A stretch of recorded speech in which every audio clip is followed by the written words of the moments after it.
And we're joined by Don Journay, along with Bob, your dog right here, at what we've always known as Crystal Mountain. You call it Bull Mountain these days? Yeah, it's Bull Mountain. We lease it off of the Crystal Mountain properties. Right. This was a great place for families to come right up until 2014 when the accident happened. You still believe that it's possible that investors could come in and resurrect this as a destination? Well, we've exhausted kind of all the investors, so I think it's kind of up to the crowdfunding to be able to do it. We run it all year round now with the airsoft, as well as we do have the ski touring coming up and snowboarding in the snowboard park. So it's still really active. We still have a lot of people, patrons. We have a little community here. I see people snowboarding right now. Yeah, it's a good little community and people have a lot of fun. So you walk up, slide down, walk up. Yeah, it's green energy. 2 feet in a heartbeat. So you've got a GoFundMe going. Yeah, well, you know, there's been a lot of pressure on me from, you know, the public to say, okay, well, you know, when is this place going to run? I wish it was running, you know. We've done so much to try to get investors and try to get things going. So I kind of believe that it's fair enough now to say, okay, well, if people want it running, you know, to donate. And right. If you want to get this thing going, let's do it. Yeah, absolutely. You know, I just hired a millwright to go over everything again. So there goes the $500 people donated yesterday. Right. So, I mean, if this place is to have a future as a functioning resort that pays for itself, the money would perhaps be in the real estate that might go around it. Yeah, and that's years away, you know. It's amazing how the airsoft community is really building. We had over 1,000 people in the last 2 years come up and play the airsoft. So I can see that that's kind of would be able to sustain the ski hill if the ski hill was to open up like the chairlifts and you know and redo the lodge and rebuild that. Right. So as far as the lifts are concerned, there was the one that had that infamous malfunction, and then the other two have suffered as well. There's been some vandalism. Yeah, this one's been the triple chair was vandalized very extensively.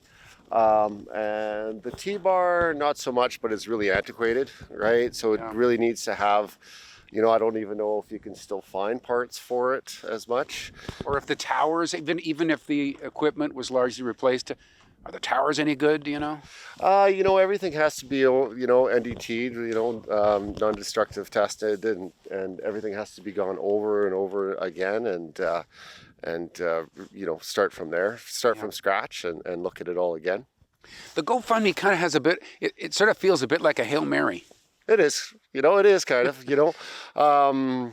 We'll see what goes on next year. We're going to push forward and see how far we can go again, right? You know, and it's not for lack of trying.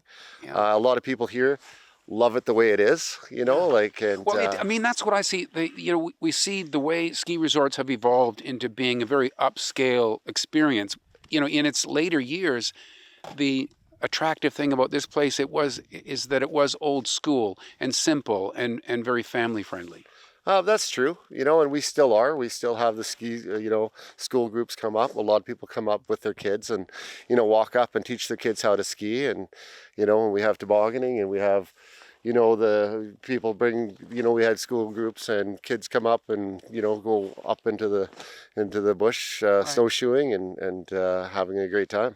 But I wonder if there would be a sort of a slightly separate market for a simpler, more basic place to take your family for a skiing or snowboarding experience. Well, that's a good point. We're open by donation, you know, so people come up and they donate some money, you know, like it was only like $10 for you to come up and go to the backcountry and ski around and.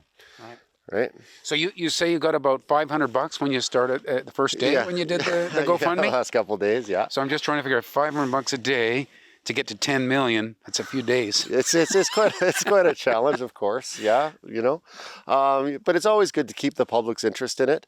You know, it's always good to have like people looking at it and coming up with ideas, or you know, and if there is an investor out there that wants to dump a whole 10 million into it. Or 900 or 9,900,000 and come up and introduce yourself.